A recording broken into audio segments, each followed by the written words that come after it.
9,000 jumpers, 2 hours. Marks and Spencer, October 2024. The Bella Freud collection sold out faster than anyone had planned for, and Stuart Machin said afterwards he regretted it was a small buy. That one sentence is a useful frame for this episode. 3 years ago, M&S wasn't selling out its collections. The problem was never the brand's history, it was that the product had stopped earning the demand that history implied. Welcome to IADS Retail Park, a podcast by the International Association of Department Stores. I'm your host, Maya.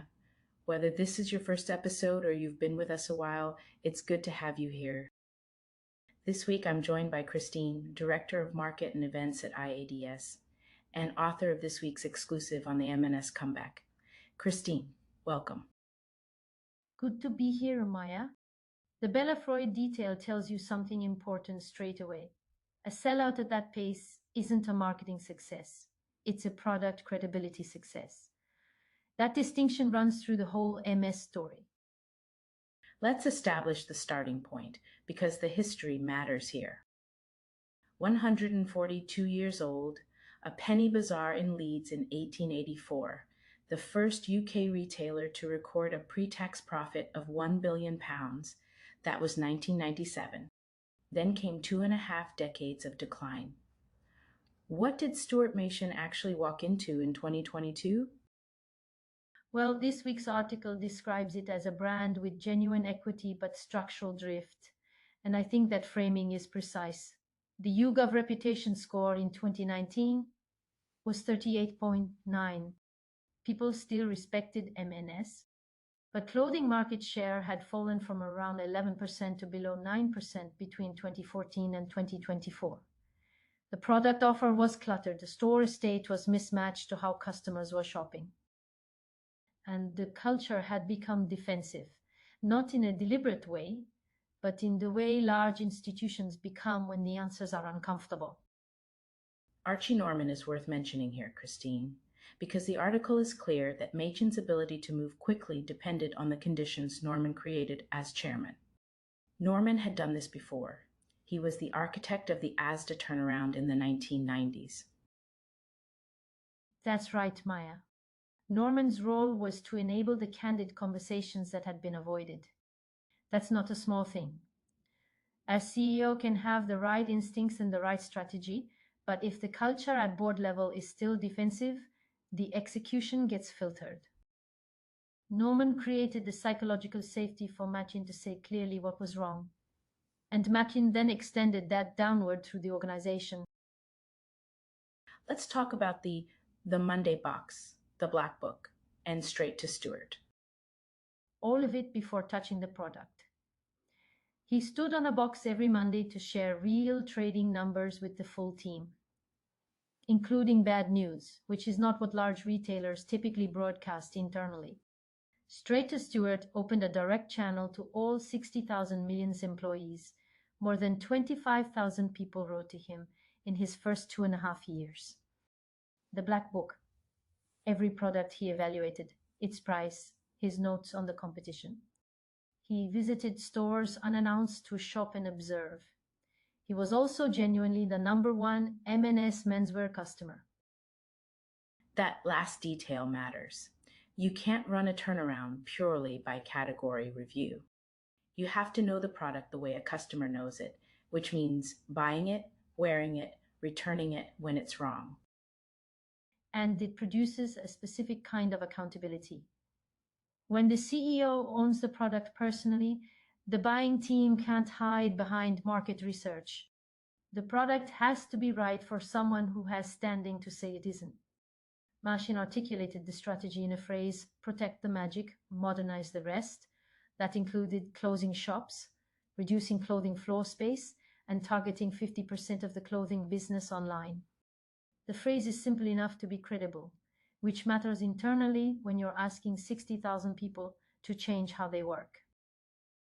Protect the magic, modernize the rest. That's a phrase that travels well inside an organization. It tells people what to keep and what to question, which is exactly what a turnaround culture needs. And it held. From the buying team to the store managers texting Machine directly with feedback. The culture change and the product strategy were the same intervention, not two separate work streams. Take us through the product strategy, because fewer, better is the phrase the article uses, and the numbers behind it are impressive. M&S reduced product options by 9% season on season until spring-summer 2026. Inventory holding came down from 18 weeks to 11 weeks.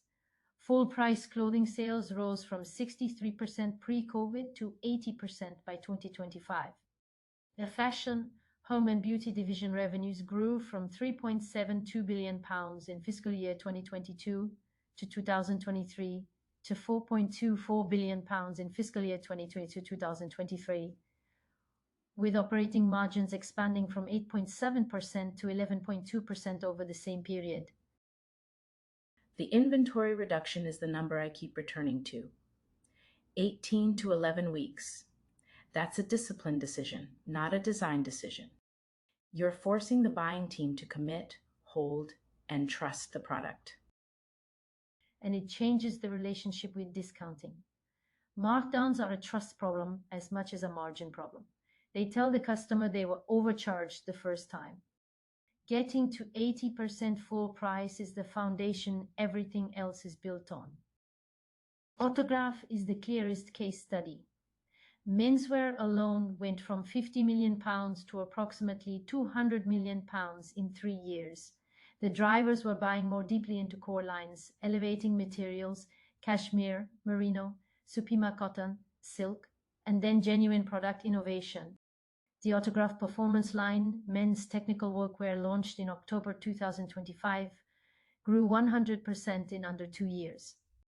A £20 Supima cotton t-shirt in the range generates approximately £20 million annually on its own. And the customer data attached to Autograph is arguably more significant than the revenue figure. 52% of menswear buyers new to the brand, 55% of all Autograph customers under 45. Through product, Maya, not through marketing first. That demographic shift happened because the product earned younger customers before the campaigns ran. The order matters. It's the same sequence argument that runs through the whole turnaround. Let's talk about M&S Food, because it's a significant part of the story and it raises a genuine strategic tension. M&S Food has always been perceived as a premium treat destination. Machin's moves there were more nuanced than simply fixing the product. The tension was real. M&S Food had a strong identity, but it was increasingly perceived as a destination for occasions rather than everyday shopping. The response was a dual approach. Machin doubled down on quality, upgrading more than 1,000 existing products and launching more than 1,300 new lines, while simultaneously launching the Trusted Value Promise, which delivered price cuts across more than 200 products. Which sounds contradictory on paper, if I don't say so myself. Elevate the quality and cut the prices at the same time. You're absolutely right to point out that it sounds contradictory, but you'd be surprised how the logic holds. The elevation protects the M&S DNA, the reason people trust the brand. The value move addresses the barrier to choosing M&S for a Tuesday evening rather than just a Friday treat. You have to do both, because doing one without the other either abandons the positioning or fails to expand occasion frequency. The result? Food delivered 8.6% like-for-like growth in fiscal year 2024-25 and 6.7% in fiscal year 2025-2026. And those figures were not inflation-driven. M&S outperformed the market over the 3 years leading to fiscal year 2024-2025. The structural limitation is the store footprint. Primarily convenience-sized stores and food halls rather than full-line supermarkets. Machin is working on that. New and expanded stores in Abingdon, Farnham, Chiswick, Tottenham Court Road. The strategy is to increase store surface to offer a larger daily product range and make the brand more competitive for conventional meal planning. The goal isn't to replace Tesco. It's to be the premium everyday choice, not just the weekend destination. On the consumer side, the overall numbers are quite remarkable. I mean, M&S now ranks first in the UK in YouGov brand rankings for the second consecutive year, a score of 52.7%, more than 10 points ahead of the second place brand. Consideration at 46.8%, well ahead of Next and Primark. Conversion from consideration to purchase intent at 54%. Those aren't marketing metrics. Those are brand health metrics. The Insiders program is one of the more interesting contributors, Maya. 22 M&S colleagues, not professional influencers, not paid talent, posting on Instagram and TikTok about M&S fashion and home. In fiscal year 2023 to 2024, they generated 21 million impressions. Customer sentiment was on average 10% higher with an insider post than with conventional influencer post, and 30% more customers chose to shop through mns.com. 30% better conversion from colleagues than from professionals. That's an authenticity signal the algorithm is picking up, and it's hard to manufacture. And the celebrity layer builds on that credibility rather than substituting for it. The October 2024 Sienna Miller collection brought in customers 10 years younger than the store average, and 92% of those customers also bought from M&S's core women's wear. The Bella Freud jumpers, selling 9,000 units in 2 hours, is the same principle. Then in March 2026, Gillian Anderson joined as Chief Compliments Officer, a deliberately playful role built around the Love That campaign, which had already generated 20 million views as a social media series and expanded into TikTok Shop. Chief Compliments Officer is a title M&S wouldn't have given anyone 3 years ago. There's a confidence in the brand that wasn't there.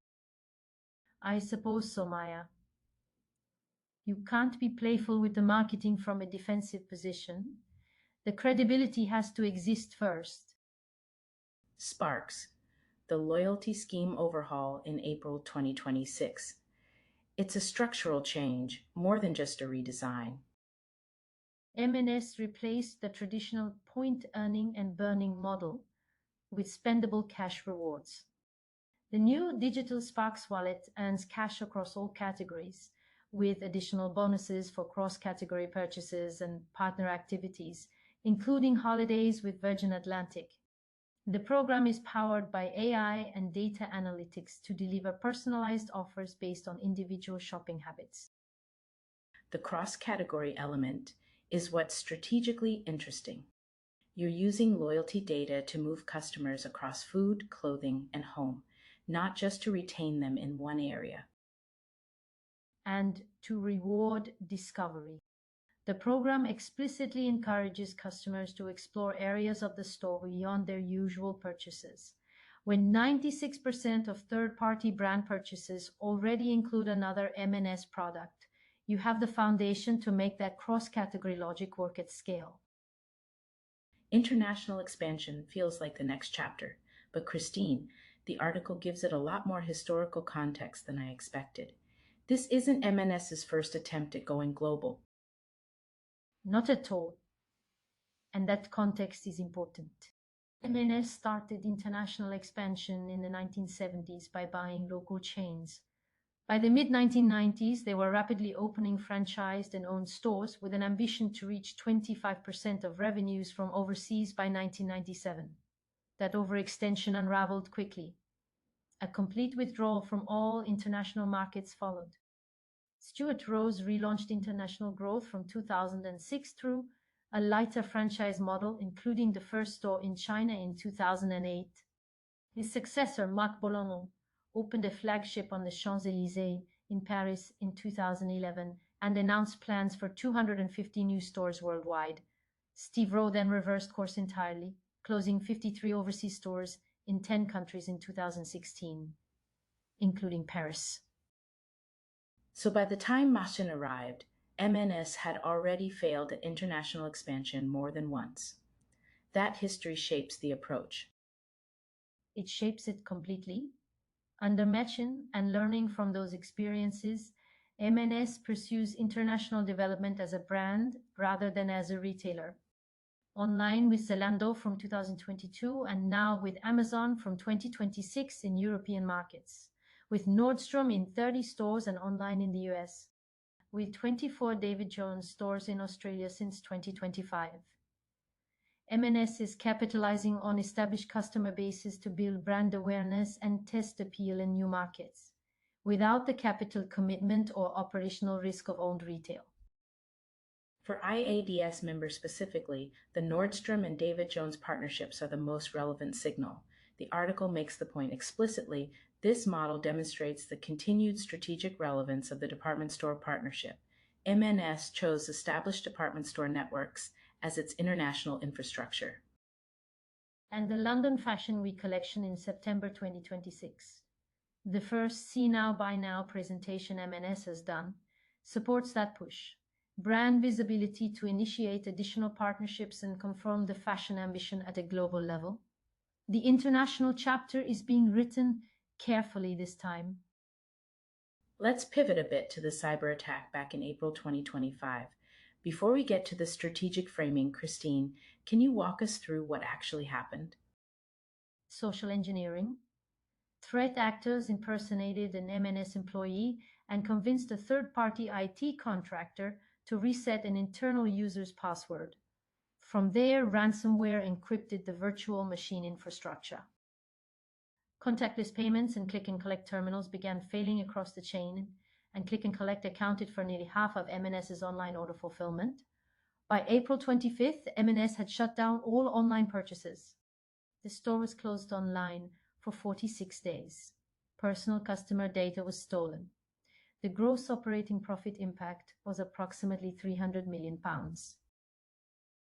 And the Maru consumer research showed recommendation rates falling from 87% to 73% after the attack was made public. That's a real loyalty shock. It is. And yet YouGov's full year 2025 data still shows M&S as the first brand in the UK, which tells you the equity the turnaround had built was substantial enough to absorb even that kind of shock. The recovery in the second half confirmed it. Online fashion, home and beauty sales fell 41% in the first half and recovered to plus 5% in the second half. Overall fashion, home and beauty like for like returned to plus 4.3% in the second half. There's a real tension in calling it an accelerant, Christine. It would be easy to retrofit that narrative. I made sure to be very careful about it in the article and used the phrase, or at least advertised as such. What is verifiable is the response, a planned 2-year technology program condensed into 6 months. Digital and technology investment planned at £140 million in fiscal year 2026 to 2027. The Lichfield Distribution Centre, 437,000 square feet, automated, acquired in fiscal year 2025 to 2026, or £120 million 3-year automation investment for the fashion, home and beauty supply chain announced. Online fashion, home and beauty recovered. The direction is clear. Whether that pace would have happened without the forcing function is the honest question. Archie Norman went further publicly, calling for mandatory reporting of cyber attacks to the National Cyber Security Centre, noting he believed 2 other major UK companies had been hacked in the preceding 4 months without disclosure. M&S moved from victim to advocate quite quickly. Which is itself a brand decision. Transparency and advocacy in a crisis rather than containment and silence. The M&S General Counsel told MPs that M&S would advise other businesses to ensure they can run operations on pen and paper when an attack hits. That's operationally specific and credible because M&S had done it. The section I want to close on is the sequence argument, the 2008 versus 2022 third-party brand comparison. It's the clearest articulation of what this turnaround was really about. In 2008, M&S introduced external brands because its own brand had lost credibility. There was no curation principle, no strategic rationale. It confused customers about what M&S stood for. It failed. In 2022, the own brands were fixed first. Autograph was credible. Good Move, launched in 2020, M&S's biggest in-house brand by 2022, selling over 1.6 million items annually, was credible. Then the external brands, Hugo Boss, Nobody's Child, Calvin Klein, Tommy Hilfiger, they filled specific gaps. By 2025, third-party brand sales exceeded £200 million, and 96% of third-party purchases included another M&S product. The strategy didn't change between 2008 and 2022. The sequence did. And sequence is one of the hardest things to argue for internally when a brand is in crisis. Every stakeholder wants to see action on every front simultaneously. Machen essentially said, fix the product first, even if that means the portfolio work waits. The article makes a comparison worth landing on for this audience. Zara, as perhaps the best example of a retailer holding the positioning M&S is reclaiming, more expensive than high street, cheaper than luxury, with a genuine value for money ratio. Very few retailers hold that position successfully. It requires constant discipline. The share price was 130 pence in 2022. By 2026, it had nearly tripled to 350 pence. As mentioned earlier, the YouGov reputation score was 38.9 in 2019 and reached 45.6 at the end of 2025. Christine, what's the one thing you'd want a department store leader to take from the MS case? That M&S didn't invent a new retail strategy. They executed an existing one, better, in the right order, with a management culture that was honest about the starting point. The tools are available to most department stores: private labels, loyalty data, celebrity partnerships, a food or hospitality offer with real quality credentials. What the MS turnaround demonstrates is what happens when you use those tools in sequence rather than simultaneously. Machen describes himself as positively dissatisfied, and that posture is probably the most important thing to take from the whole story. The brand equity was always there. The reset gave it the structure to act on it again. Product first, everything else follows. Christine, thank you for coming in and breaking down your article for us. The full exclusive is on our Substack, and you can also find the link in the episode description. Follow us on LinkedIn at International Association of Department Stores. We'll catch you on the next episode.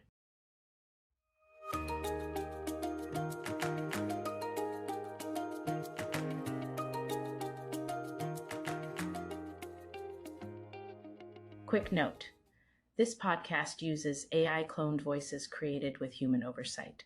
All content is reviewed by experts for accuracy and relevance.